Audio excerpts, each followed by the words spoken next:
It's why you might actually be very successful already. And everyone in your orbit thinks that you've got all your shit together, but inside you still feel inadequate. You still feel like it's not enough. Why? The perspectacles that you are looking through, the way that you are viewing the world is that you're not good enough. Fear of failure protects you from not feeling good enough, because if you're not moving forward, if you're waiting, you're not actively failing.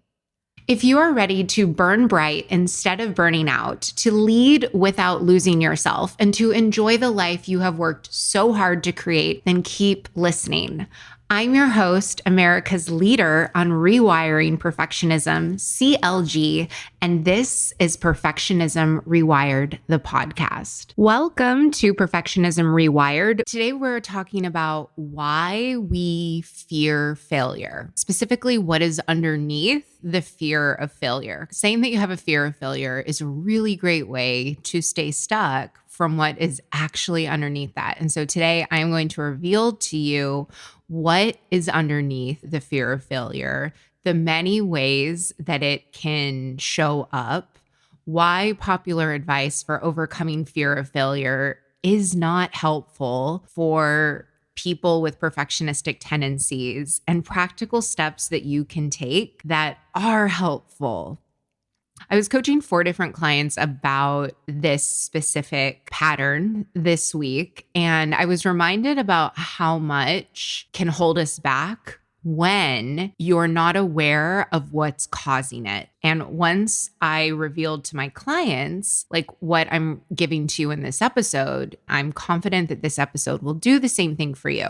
So let's get into it. Fear of failure doesn't always show up as fear of failure. It is nuanced. It might be showing up for you right now as you are waiting. You're waiting for more time. You're waiting for more confidence. You're waiting for a different time when the kids are back in school. Maybe you're even waiting for more support. Those are just some of the many ways that perfectionists love waiting. If you're like, hey, CLG, I don't really wait around much in my life. I'm just one of those people that I just go for it.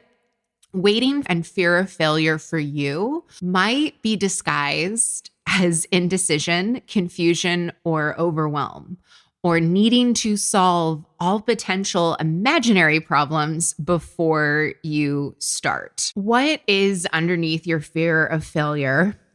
And this isn't always a conscious thing. I'm talking to you about what happens underneath the surface. You're doing everything in your power to avoid any sort of confirmation that you're not good enough. You want to fly above the seat of judgment. You stick to what you're really, really good at. Maybe you choose to not do new things or to take up new hobbies. It's why you might actually be very successful already. And everyone in your orbit thinks that you've got all your shit together, but inside you still feel inadequate. You still feel like it's not enough. Why? The perspectacles that you are looking through, the way that you are viewing the world is that you're not good enough. Fear of failure protects you from not feeling good enough, because if you're not moving forward, if you're waiting, you're not actively failing. When there's an incongruence between what you consciously intellectually desire and what you feel at a subconscious level, the subconscious always overrules what your logical mind wants and drives the action. Your subconscious will always win and will always control your behaviors unless you are actively rewiring your neural pathways, which is something that we do together when you are a private client inside of Perfectionism Optimized one-on-one coaching. When you're a driven, successful perfectionist and you have black and white thinking, let's say you believe that you're a good student and school comes easily to you. If you are pursuing your PhD and you're having to put a lot of effort into it, like it's not coming as easily, your subconscious views that as a sign of inadequacy, which what? Abort, abort, abort. Potentially gathering evidence for the belief that you have spent your whole life trying to run away from, which is that you're not good enough. When you are someone that has been praised for your excellence, for your intelligence, for being really good at things, you end up going into babysitting mode. That's what I call it, where right, you're babysitting your brilliance. You're shrinking your world. You're saying no to opportunities. You're procrastinating. And how you know this is you, if you find yourself thinking, for example, if I really tried my best, I would totally be successful in this. When we're saying those things, we stop ourselves from actually going all in and going for it because we're terrified that we will fail. And through that failure, we will be unable to pick ourselves back up, that we will be unable to figure it out, that we will be unable to get back in the game. How this would show up for me in school is I would start a new class. I would get extremely organized. I would get my assignments done early, get my studying done early. But then all of a sudden, I would start procrastinating until the last minute. Let's say I didn't do so well on an exam, then I would be able to say, I would have done so much better if I hadn't procrastinated. Or let's say I did really well, which is what would happen to me in school. Then what I would get to say to myself is, well, imagine how good I would have done if I didn't procrastinate. And what both of those are protecting us from is that if we actually put in all the time and effort in studying, and then we still didn't do as good on the exam, right? Then that would have us go face to face with, maybe you're not good enough. It's always going to be extremely painful when you're in that black and white thinking and you're thinking, this is as good as I am and I'll never evolve. Like I'm not good enough and I never will be good enough. When you are a rewired perfectionist, you are not intimidated by falling flat on your face because you know that it doesn't mean anything about you and your abilities. And if you mess up, it's not identity shattering because you have formed a titanium foundation and conviction in yourself. If I'm reading you like a menu in this episode, your identity is most likely built on a shaky foundation around your potential, external validation, and your output, what it is that you're able to do. This is why so many perfectionists have trouble relaxing. And like every single second of the day needs to be productive. Why? Because you're believing that your value is based on your output. But at the same time, you're actually sabotaging. It's like you're trying to be productive as possible because a huge part of you is like, what will happen if I'm not as productive? What will happen if I waste time? Now, if you are shaking your head yes, if you are thinking, this is so me, we're going to step into the truth booth right now. Do you want to get to the end of your life? And on your tombstone, it says, here lies your name, who had so much potential and never did anything with it. Do you want that to be the story of your life, that you had potential? It's really like zooming out and thinking about what will I want for myself when I get to the end of my life. Your 110-year-old self, they don't want, oh yeah, I just believe that I was full of potential, but I was too scared to really do anything about it because I had this fear of failure that I think is tied to me believing that I'm not good enough, that I heard on a podcast, but I never did anything about it. No, you're not wanting that. Because the ironic thing is that as a perfectionist, we actually have the Ferrari drive to make everything that our vision sees as possible happen. That's why Perfectionist Solutions, my coaching practice, exists. Fear of failure, rewiring, it's like surfing, where you can understand intellectually how surfing works. Like there's a board, you're paddling out to the waves, you're balancing on the board, you're catching the wave at the right time, and you could read books about how to become an expert surfer and watch all the YouTube videos on technique. But you can actually create new neural pathways where you learn how to ride the waves until you get in the water. And at first, guess what? You're going to wobble like crazy and you will probably fall over a lot of the time. And you could either make all the stumbling mean that you're pathetic and you're never going to be able to surf, or you can just make it mean that this is part of learning something new and that this is a sign that your brain is growing new neurons. The wobbling and the following down, that is part of the process, and it means that you are on the right track. It does not mean that you should throw in the towel. This is the difference between victims versus powerhouse perfectionists who are in charge.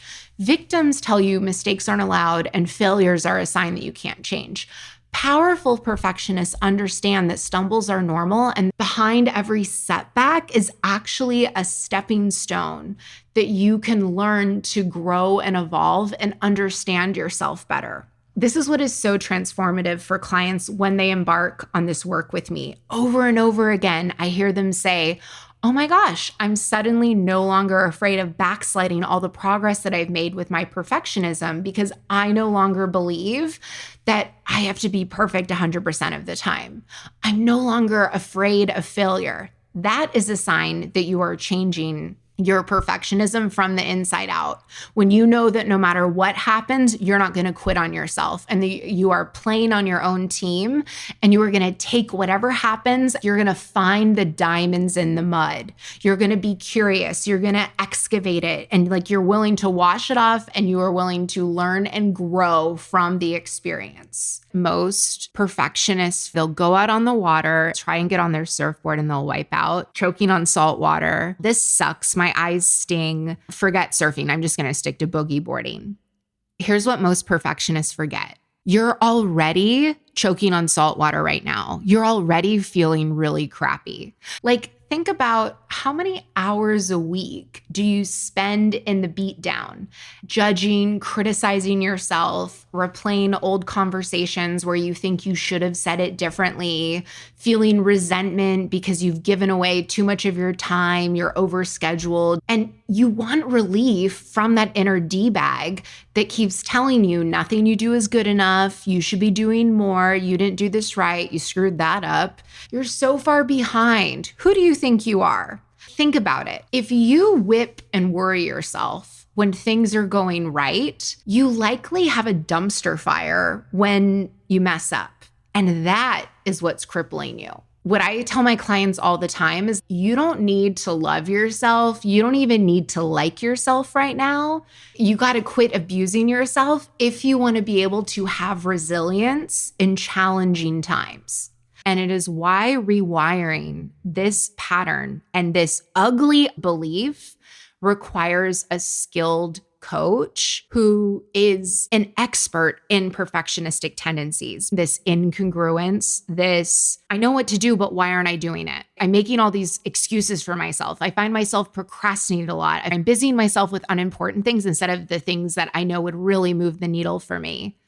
What is happening there is it's something called cognitive dissonance. Cognitive dissonance means the more committed you are to a belief, the harder it is to relinquish, even in the face of overwhelming contradictory evidence.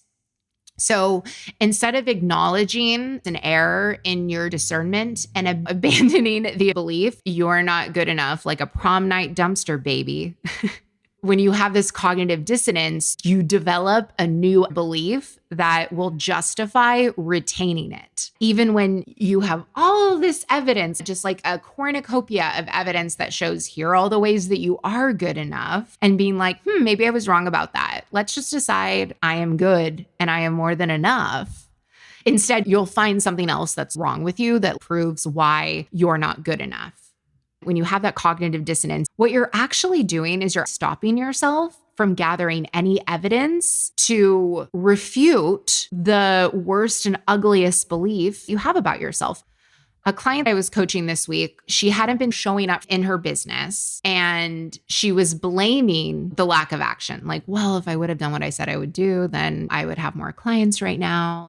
When you blame the lack of action, it skirts actually having to look at, is there an opportunity here for you to work smarter instead of harder? So often when you're withholding effort, it's so you can blame your lack of action. When you say, I would be such a successful entrepreneur if only I was taking different action, you stop yourself from actually figuring out how you can be successful. And look, I get it.